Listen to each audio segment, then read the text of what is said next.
Hello,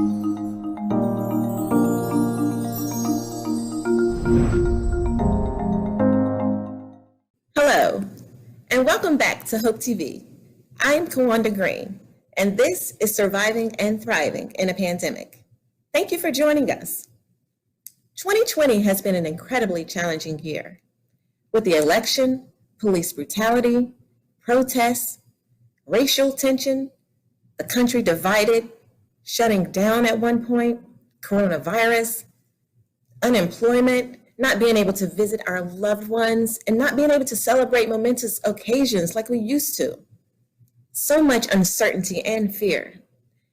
We have two of the biggest holidays coming up, Thanksgiving and Christmas. A lot of people look forward to these holidays every year. It's the time when families get together to share a feast, play and watch games, take lots of pictures, and to just love on each other. I'm afraid this year is going to be hard for a lot of people. Trying to cope with not being able to be with their family and also figuring out how to be safe with family. Today, we're going to have a conversation with Dr. Ovid Stephen Barrow, a Guyanese-born medical doctor who's currently a hospitalist at Emory-Hillendale. He's going to try to help us get through this holiday season. Welcome to the show, Dr. Barrow. Thank you, Kawanda. Thank you for having me here. It's an honor to speak to our communities and to the public at large about what's going on with healthcare and COVID-19 infection. With so much uncertainty these days, people are trying to survive, Dr. Barrow. I want to help them thrive. We can start with health and nutrition. But first, what is a hospitalist? A hospitalist is a physician, works mainly in the hospital, taking care of acute problems as they unfold, educating the nursing, educating the staff, educating patients and their families, and actually properly responding to changes in their health. So hospitalist is a terminology that came on board in approximately 1996. And it has caught on. It's a subspecialist now. Initially, it was internal medicine doctors that were becoming hospitalists, but now that has actually opened up to family practitioners also. So we mainly work in the hospital, and we do not have office hours for the most part. There are some clinics, clinicians that practice in the field that actually still see their patients in the hospital. But as I said, they're not there 24/7. So it's manned by hospitalists 24/7. Oh, wow. So do you have, like doctors have the, they have a separate office in the building away from the hospital. So you just have yours in the hospital and you see your patients there at the hospital? That is correct. So if you bring the clinic to the hospital, then the hospital walls are your new clinic. So we're seeing patients in there, but we have an added skill set of increasing our index of suspicion. So in a clinic, you have at least, you're not seeing people who are coming in there critically ill. In the hospital, we are seeing patients that come in critically ill, and we are able to take care of those critically ill patients. Sometimes we do seek the advice and help of subspecialists, but for the most part, we're the ones that are really running the show. One of my girlfriends, she used to be a strict plant-based. She used to have a strict plant-based diet.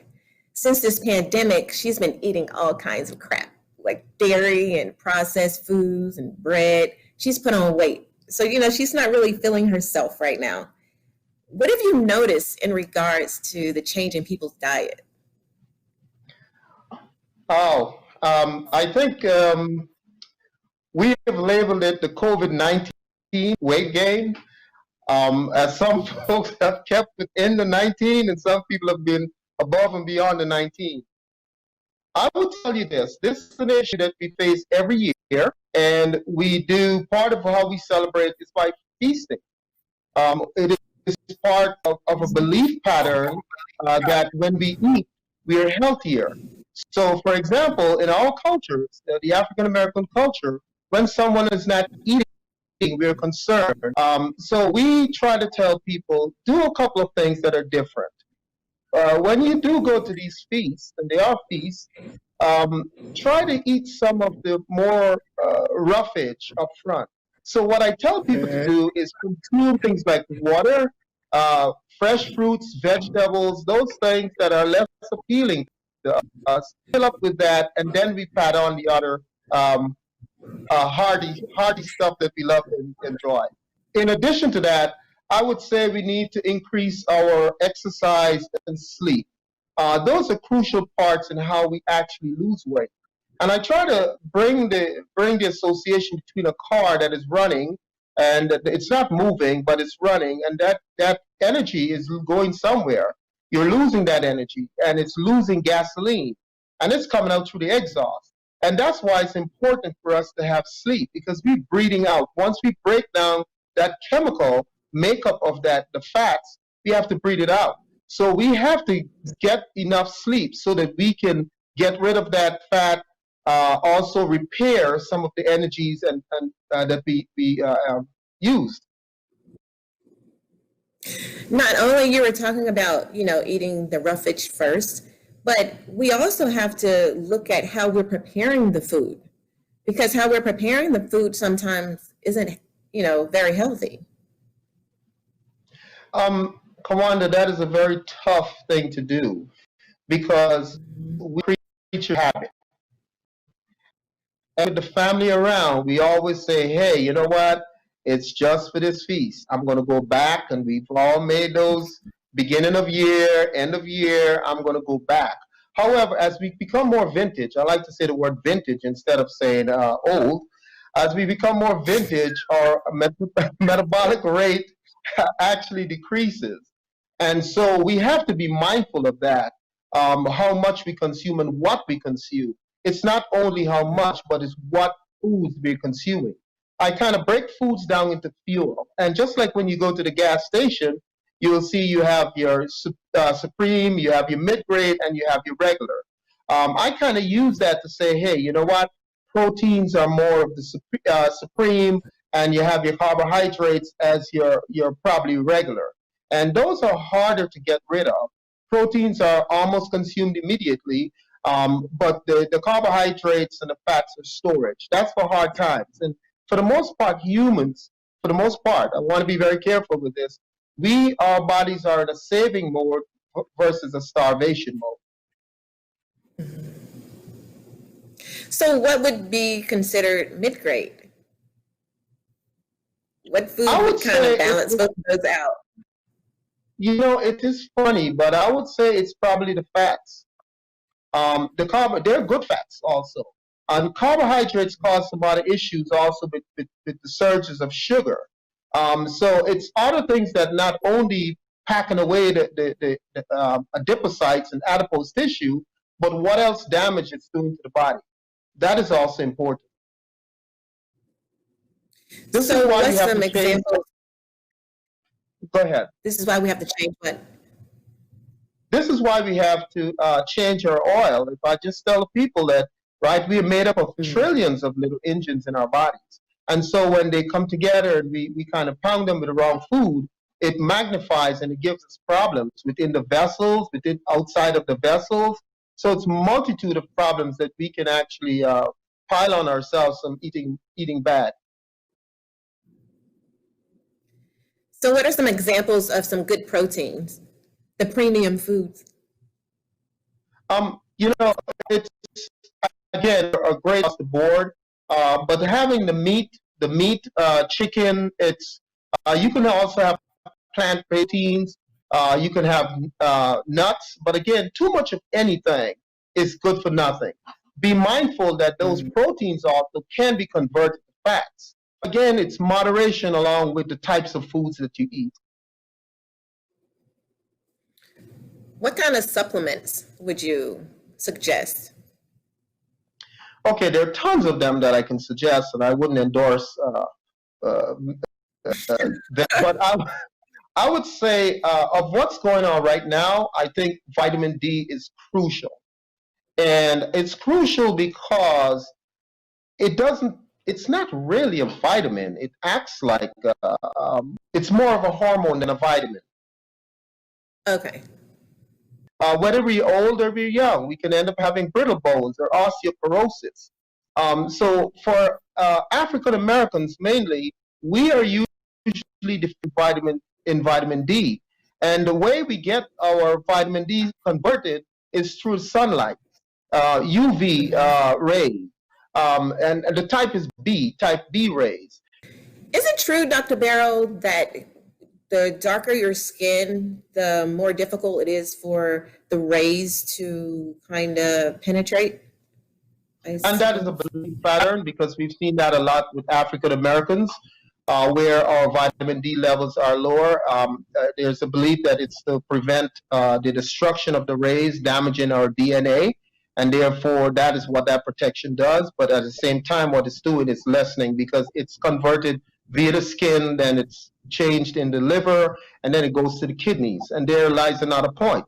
If your kidneys are not wholesome and we're not doing the things to protect ourselves, we're going to hurt ourselves, especially disease, Right. which is somewhat prevalent in our communities. Okay, you mentioned vitamin D. Are there any other supplements that you'd suggest or that you'd recommend? I would say some other sources of micronutrition, as I would call them. I would say vitamin C is also important. It has some role in the immune system and immune response. Some other supplements you can use is zinc. We know that zinc is important with structure of the skin and healing. And so those things might play a role, albeit small, but they might play a role in optimizing our immune system and our response to infections. Yeah, that's what I was going to ask you, what, supplements or even foods that we should probably, I don't want to say pile up on, but kind of incorporate in our diets to build our immune system. Because, we got COVID-19 going on right now, but we're about to go into the flu season. And, people are going to be getting colds, but they just need to build their immune system anyway. So you would recommend the vitamin D, vitamin C, and zinc, and to kind of modify our diet a little bit? Yes, and I would also tell you to make sure you increase your water consumption. Water has to be heated in the body up to body temperature. So drinking room temperature water is important because your body has to heat it up, right? So there goes burning a little bit of calories every day. And flushing that kidney needs to be flushed. A lot of times people are using different types of water, or people are lifting weights and exercising using loads of proteins and these shakes. These proteins can be dangerous to you just by the fact that our body has to break it down and has to be excreted. So we need to make sure we're drinking enough fluids to get the byproducts out. So again, in moderation is the most important thing. And I tell people to use their urine as a guide. When you urinate, you want a light straw color. Try not to get it too dark. That means that you probably have too much, it's compounded too much, and you want to really lighten that urine. Okay, we're going to shift gears a little bit. You're from Guyana, and you've been here since you're a teenager. How does your culture celebrate the holidays? Do you find that it's a lot different than it is here since you've been here in the States? Yes, I'm proud to say I am from Guyana, South America, and you said it correctly also. People have really butchered that name. Yes, I came here as a late teenager, moved to I call Brooklyn my home, even though I've moved from there for the last 11 years. And the culture shock was significant, especially around the holidays and Christmas. I think the one thing that we miss a lot of times is the foods and the seasoning of the foods, which to me tastes a whole lot different. So I can't wait. The last time to Guyana was 1986. I can't wait to go back to get some of that delectable food at Christmas time. We do have celebrations that are a little different. We have something called masquerade, which is a very much prominent part of our celebration in Guyana. On Christmas Day, there are people who dress up with cast-off clothing and drums, and they beat. And it's a very celebrity kind of celebration. Everybody's happy. We are going to neighbors' homes. We're eating some of what they've prepared. Toys for us were significant at that time because we didn't have the luxury of having all of those things year round. So it's more community minded than in the States. And you mentioned, getting together with your family and with the neighbors, and that's what we do here. We get together with our family and, friends. How do you think we can do it safely this year? Like, they're going to be, just like I said earlier, it's going to be tough for a lot of people, who's going to have to be alone, who's going to be afraid to, go around their family for fear of, the virus. So what would you recommend that people do to stay safe? Because I'm sure there are going to be people who's going to, connect with their families for Thanksgiving and Christmas. As I've stated before, old habits are very hard to break, and this is a celebration we do this time of the year. A little bit of fear is important to have. It keeps us on track, but we don't want to be overwhelmed by fear. We want to have a lot of hope. And this is a part of what we do. We kind of teach and educate folks on how to still have fun, but have it safely. And you can find this on the CDC website also. Of course, the most risk-free one would be to isolate yourself on an island. We're not going to do that. We are humans. We are social beings.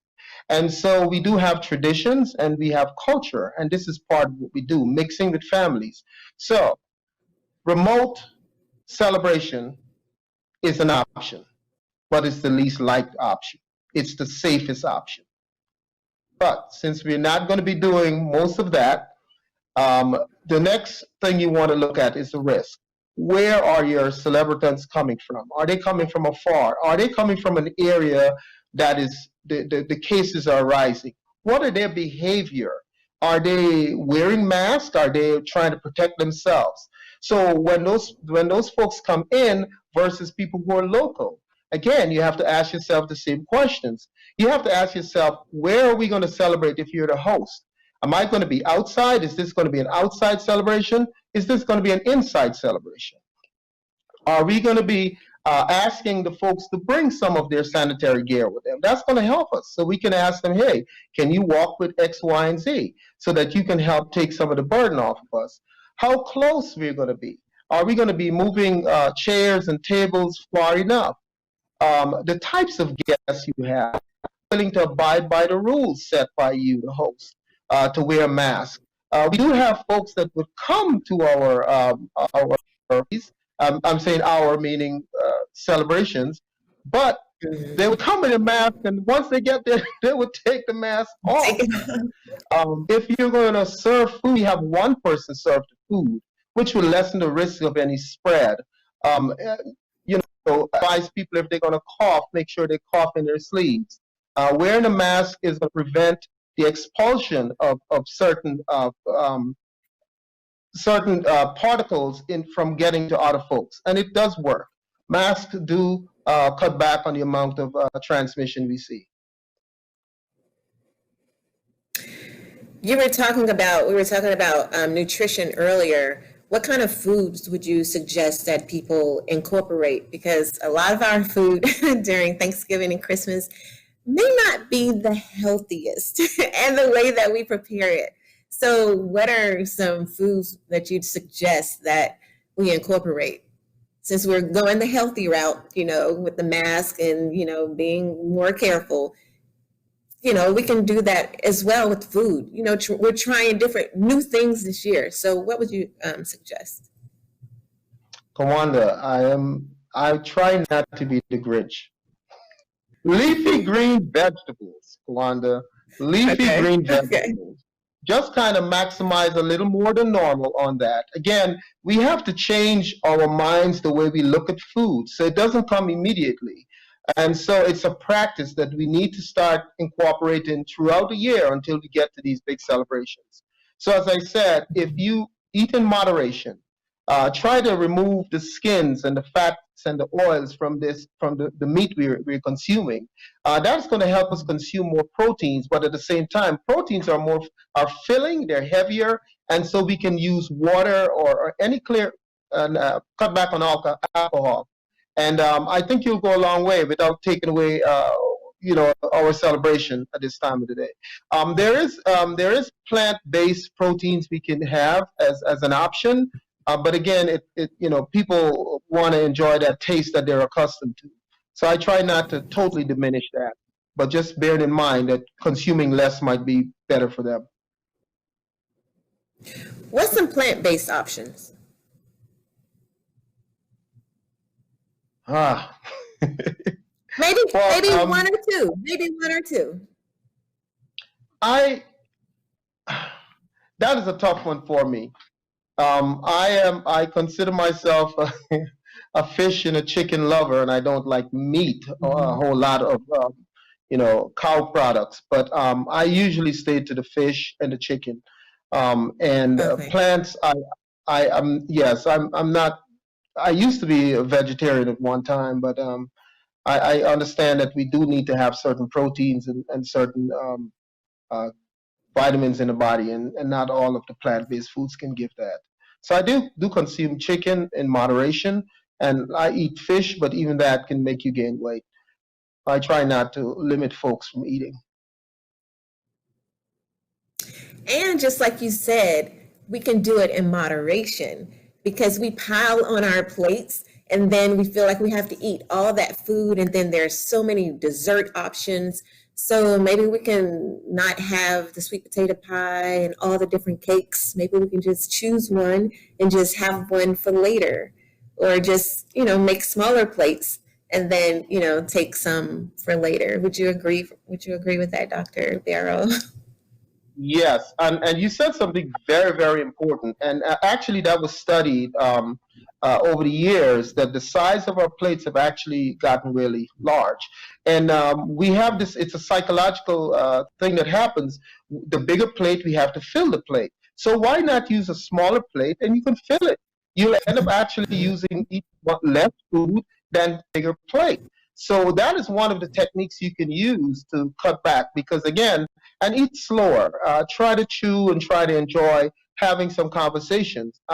Growing up, we were told and instructed not to talk while we're eating. Food was a serious business. But if we have a nice conversation and you're cutting back on how fast you're really moving that food from the plate to your mouth, it's going to give your stomach enough chance to stretch and signal to the brain that, hey, I am filled. You are filled. That is awesome. That is such great information. Dr. Barrow, we're going to have you back. You are just a wealth of knowledge, and we have got to have you back to share. We're going to talk more about nutrition next time. Would you be willing to come back and talk with us? Of course. And I just want to drop something here. I really want to talk about the things that affect our community. Mainly the diseases such as obesity. It's the big O that nobody wants to talk about, and nobody wants to go down that road. Doctors sometimes don't want to discuss this in their clinics with the patients because it will drive the patient away. But it's very, very, very important that we understand what we're dealing with when we talk about obesity, and it's far implicating and reaching what it does to the body. So I would love to come back and talk about that. But I sense that we're going to close, and I want to thank some other folks that are involved in what I do at the hospital, especially Emory Hillendale Hospital, where we are there to serve the community. We do have the backing of Emory the University Hospital, which is world renowned, and they have taken this pandemic and all of the other social injustices that are happening seriously. We can care for almost anyone at Emory Hillendale Hospital. If we cannot care for you, we will be able to get you to one of our cohort facilities. What I want to tell the folks is don't wait until you're too sick to come in. And even if you are afraid that we might have COVID patients, every hospital is going to have COVID patients. We are taking extreme precaution in caring for our patients and respecting our patients' wishes. We are here to care for you, and we will give you at minimum standard of care. I want you guys to be very protective of yourself. Do not think for a second that this is going away. We are in the midst of a pandemic, and we are also getting ready to have the flu season. We want our communities to stay safe. Listen to our scientists. We listen to our scientists. They're the ones who knows best about what we're dealing with.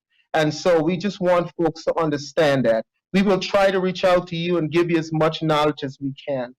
Frontline workers are anyone that works within the hospital, environmental workers that are there cleaning those beds and doing all the little things that are very, very important. Our certified nurses assistants. I was a certified nursing assistant back in 1988.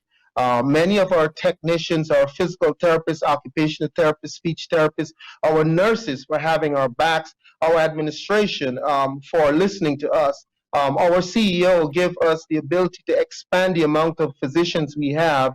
Mr. Fostner, give us the ability to expand the amount of physicians we have caring for those patients, which is very, very important. The resources that we're utilizing are very, very important. So even though we're not seeing the amount of deaths that we were seeing earlier in places, especially like New York, we're still using a lot of resources, a lot of effort. And we do have somewhat of a treatment plan. I hope I didn't take up too much of your time, but I thought that was important that I get to you. Thank you so much for sharing that with us, because I'm sure a lot of people were concerned. Thank you so much, Dr. Barrow. That was awesome. Thank you so much for having us. Thank you. I would love to be back. Thank you. Awesome. We look forward to talking to you again. And thank you for joining us as well. In 2020, we need to be even more aware of our surroundings. Not only do we not want anybody to rob, steal, or cheat us out of our finances, peace, and joy, we can't rob, steal, or cheat ourselves out of good health, mentally, physically, or financially. Be intentional with your diet, exercise, take time, and just breathe. Remember, if you have health, you have hope. If you have hope, you have everything. See you next time.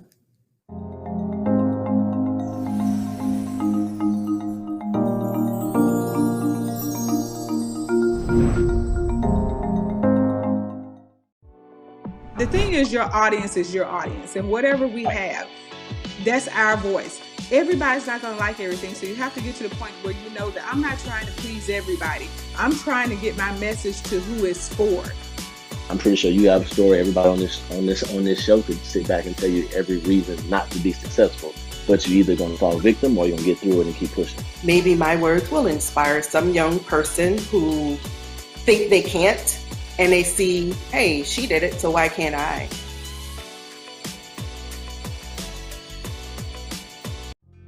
You know, getting together with your family and with the neighbors, how do you think we can do it safely this year?